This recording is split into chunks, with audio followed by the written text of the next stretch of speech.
Welcome to the Unconditionally Worthy Podcast. I'm your host, Dr. Adia Gooden, a licensed clinical psychologist who believes deeply that you are worthy unconditionally.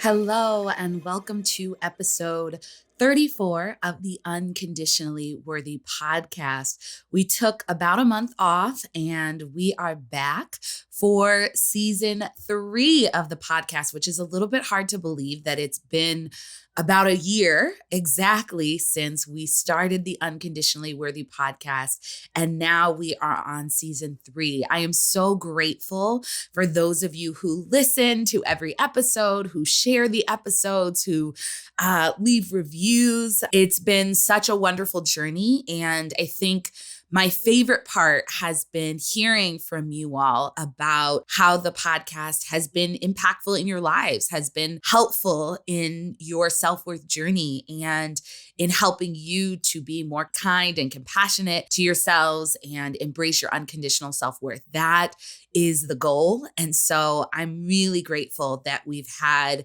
such a wonderful year of podcasting. I'm also incredibly grateful to my podcast team. I have a great podcast manager and team managed by Chris and Tiana, and they really do all the background work to make this happen. So I'm super grateful to them. And I know that I would not have a successful podcast without them.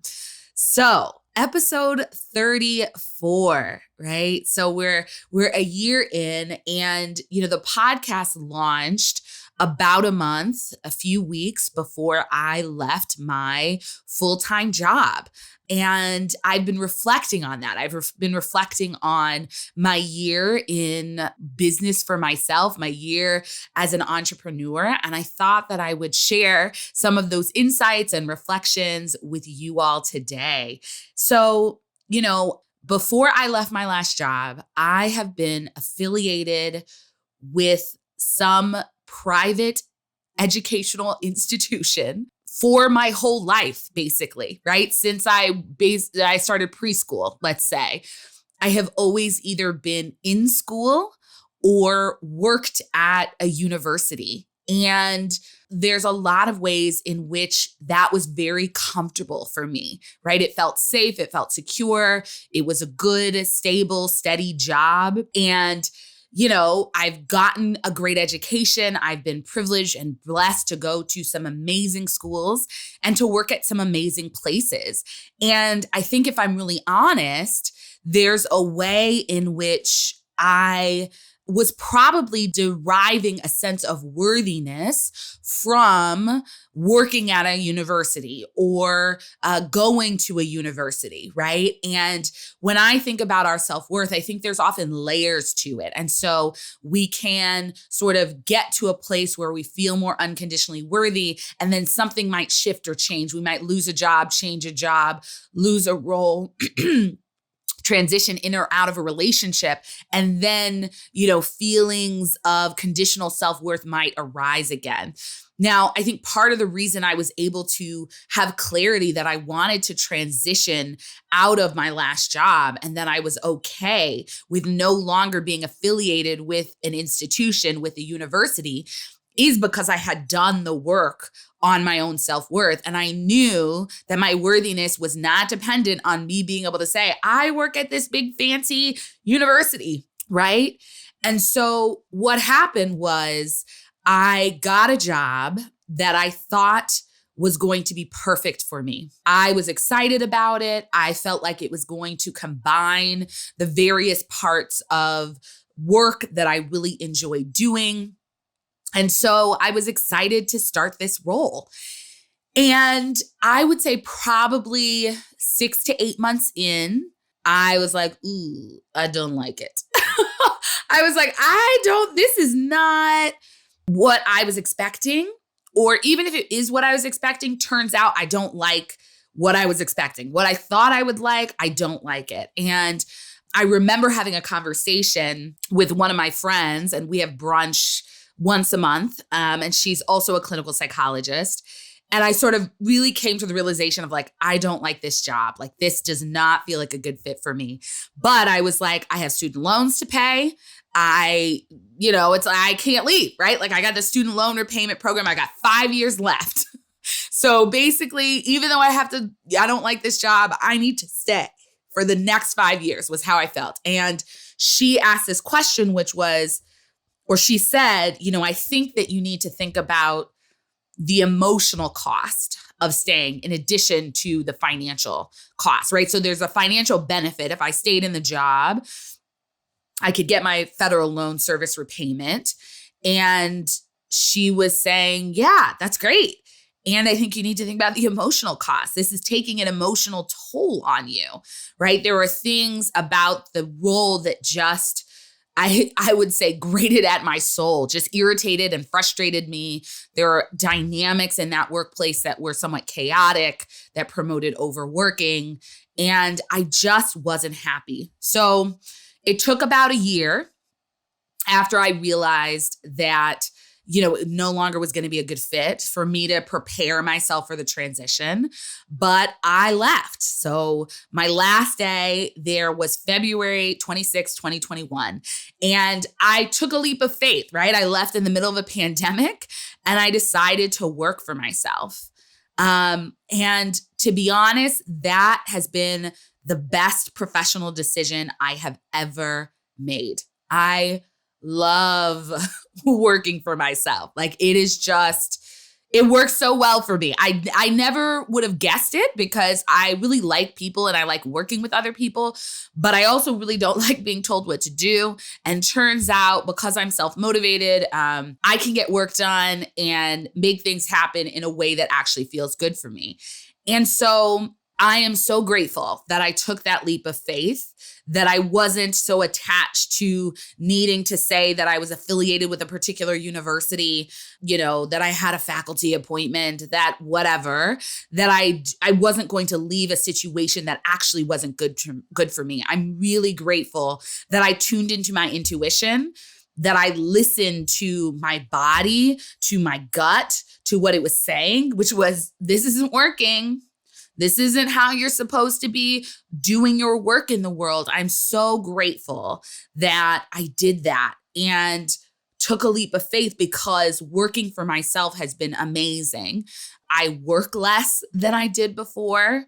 I make more money than I did before, and I'm happier and I'm using my gifts in a way that I think is more aligned with how I'm meant to show up in the world and how I'm meant to serve the world.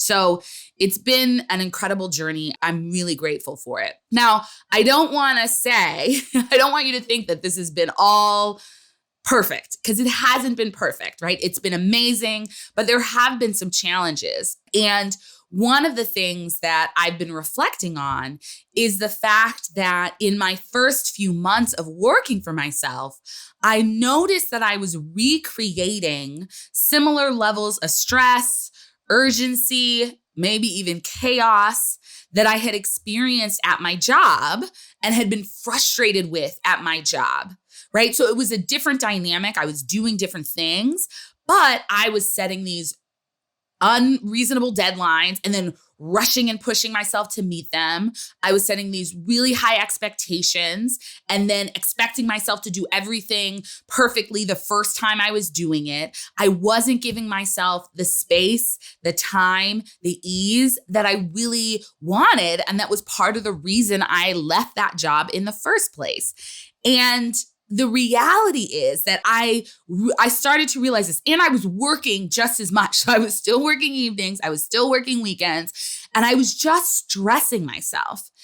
And so the blessing is that I recognized this dynamic and could change it, right? Because you have to recognize a problem or an issue before you're able to change it. The curse or the challenge is that since I was working for myself, there was no longer anyone else I could blame but myself, right? So when we work for and with other people, it's easy to blame them, right? Like it's their fault. It's my boss's fault. It's the work culture. It's the system of stress. It's the chaos. It's the culture. It's all of these other things, right? When we are working in and for systems and for other people, When we don't like the work dynamic, it's very easy to blame them, right? Like that can be, my boss is awful.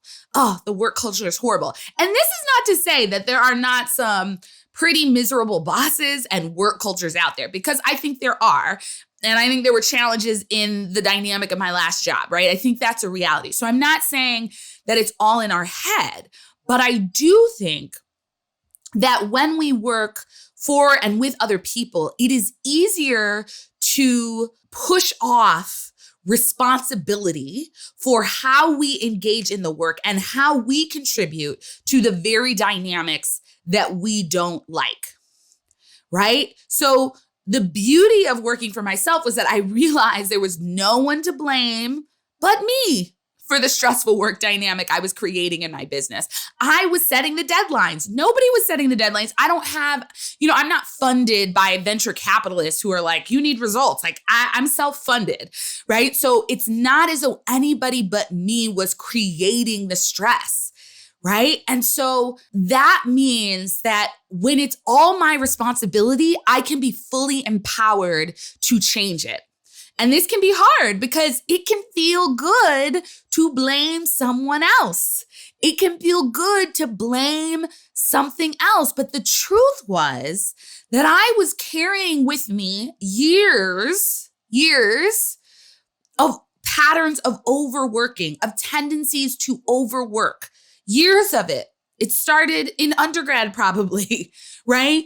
I carried years of that with me into my own business. And even though I had and still have a goal, I'm not there yet, but I'm working towards it, a goal of working 30 hours a week and taking 2 months off a year. That is my goal.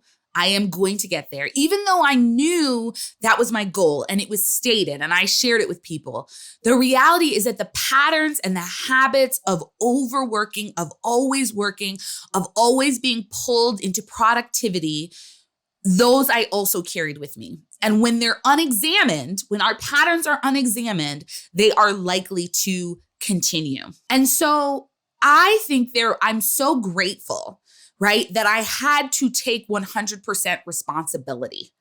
I am so grateful that I couldn't blame my stressful work environment on anyone else, because it really forced me to do something different. It forced me to say, okay, well, if I want this to feel different, I have to make some changes. And I actually think that most of us have more responsibility over our experiences than we like to admit. Now, I'm not saying that we all have 100% responsibility. I'm not saying that a work culture or other people we work with don't contribute to the challenges we experience in a work dynamic, in relationship dynamic, etc. But I think our tendency to completely blame everything on everyone else is challenging. It's a problem, right? Because it keeps us from taking any responsibility. And I'm not encouraging you to blame yourself, but what I am encouraging you to do is think about how you are also responsible. Because when you realize how you're responsible, that is a point of empowerment. Because what you are responsible for, you have the power to change. So you may be thinking, okay, yeah, responsibility, whatever. Like, how does this relate to self-worth? Well, let me tell you. So it's clear to me that the patterns that I had of overworking that I was just describing really were grounded in me trying to prove my worth when I was younger, right? So I developed these patterns from a space of perfectionism, from a space of feeling like productivity and achievement were what was going to make me worthy. And if I just worked all the time and tried to be perfect, then I would be worthy, right? That's how I developed those patterns when I was younger. And even though I had done work to shift my belief and disconnect my sense of worthiness from productivity, from overworking, the reality is that those patterns stayed with me. And there was something comfortable in some ways for me about always working and not resting. And I have gotten way better over the years at learning to relax and learning to rest. But there were still these patterns that said, if you want to do well, you better work hard. You better work to the max. You better always be working. You better be productive. Blah, blah, blah, blah, blah. And for many years, I wore overworking as a badge of honor. I was proud of it, right? And I developed this muscle of you have free time, you work, right? I think the other piece is that I was building my business while I was still working my full-time job. And so it was sort of this side hustle, which meant I could only work on the weekends or I could only work in the evenings. And that meant I also got into the habit of working, it's like I worked my day job and then I worked on my business. And so that also created this habit of always working. And I know that the fact that I was able to disconnect my sense of worthiness from my productivity, from, how hard I was working, really enabled me to start to shift this pattern, right? The taking responsibility, the recognizing I'm creating stress for myself, I am overworking myself. That is actually not aligned with my values currently. That's actually not aligned with the way I want to run my business. And I know that it's not making me worthy. So all of that, knowing all of those things helped me to shift the pattern, right? And it's been great. Like I've been able to do that. For me, I generally stop working at 6 p.m. I took the whole month of July off for my wedding and honeymoon. And then starting in August, I stopped working the weekends. I mean, basically how that showed up was, I think it's partly because I was pregnant. I'm going to share more reflections on being pregnant in another episode. But basically, like my body was like, nah, Like I got up one Saturday morning because again, I had set a deadline for myself that I needed to do all this stuff by a certain time, my creating this. And I woke up one Saturday and I was like, I have to, get all this stuff done. And my body was like, nah, we're not doing that. We're not, nah, we're good. And I was like, oh, what? And I listened, right? And I was like, okay. At that point, I didn't know I was pregnant, but I was like, okay, all right. Like I'm not going to work. And I, since then, have not worked on weekends, right? I've had the thought, okay, maybe I'll get a little extra done, but I haven't done it. And so it's been really powerful to shift for myself, to decide this is not what I want my work life to look like. This is not what I want my business to look like. I'm over the overworking. I'm done with it. Like I've done it for long enough. I'm tired of it. Like I no longer get I worked all this much. I don't get anything out of it anymore. So it's like, I'm ready to let it go.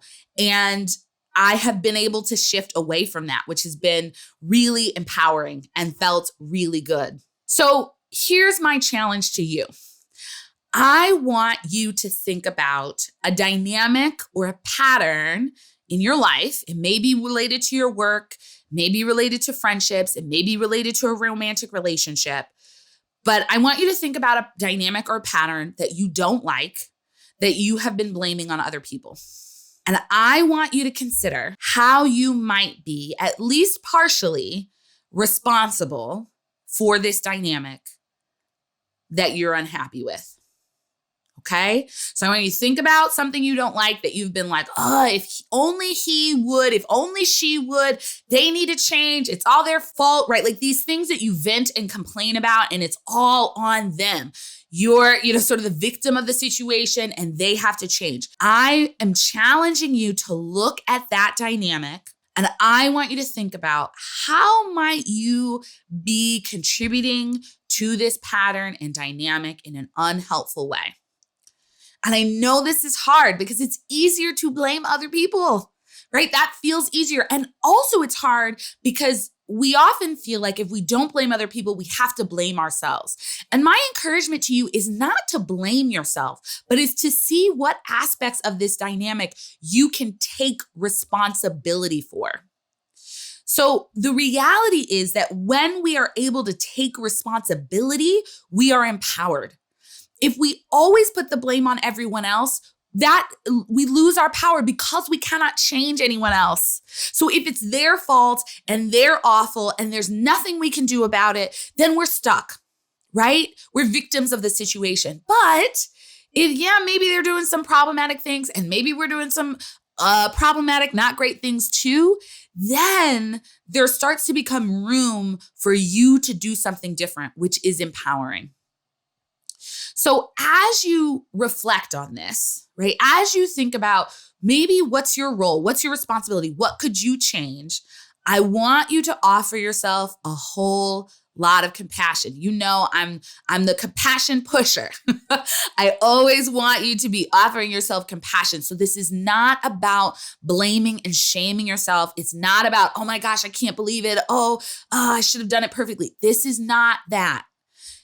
Our worthiness is not based on getting everything perfectly in life. We are human and that is impossible. What we want to do is use our self-worth as a foundation for being able to grow and evolve and develop. So when we know better, we do better. That's the ask, right?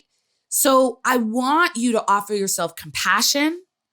I want you to forgive yourself if you recognize that there's some way you've contributed to this pattern in a way that doesn't feel good or doesn't feel aligned with your values. I want you to identify what you learned. And then I want you to make some different choices about how you want to move forward, right? When I realized I was creating this pattern of stress and chaos, I didn't sit and beat myself up and, how could you? And you just left your job and you da-da-da-da-da. That's unnecessary. They're just like, Adia, there's that pattern. Okay, all right, we see it. Now let's change it. Okay, great, it's fine. Let's change it. That's all we need to do.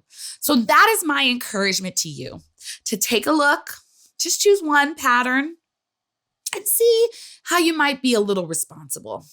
And not blame and shame yourself, but offer yourself compassion and identify one thing you want to do differently to shift the situation. So that's what I have for you today. I hope that this was enlightening. I hope that it's thought-provoking and helpful. And as always, thank you for listening. It's so great to have you tuning in. You know, for those of you who don't have it already, I have a free ebook on 4 practices to connect with your unconditional self-worth. And those practices talk about self-compassion. It talks about self-forgiveness. 2 of the things that I just mentioned will be helpful for you as you shift these patterns. So go ahead and go to my website, dradiagooden.com/free with 3 E's -book. And you can grab the ebook and you can get it totally free. And that may help you with some of these practices. As always, I so appreciate you taking the time to leave a rating and review. That helps other people find the podcast. And if you found it helpful, share it with a friend or family member who you think would find this helpful as well. Thanks so much for tuning in. We have an awesome season set for you all. This 3rd season, we're going to have a lot of incredible guest episodes. So stay tuned and be sure to subscribe so you're always notified when there are new episodes available. Until next time.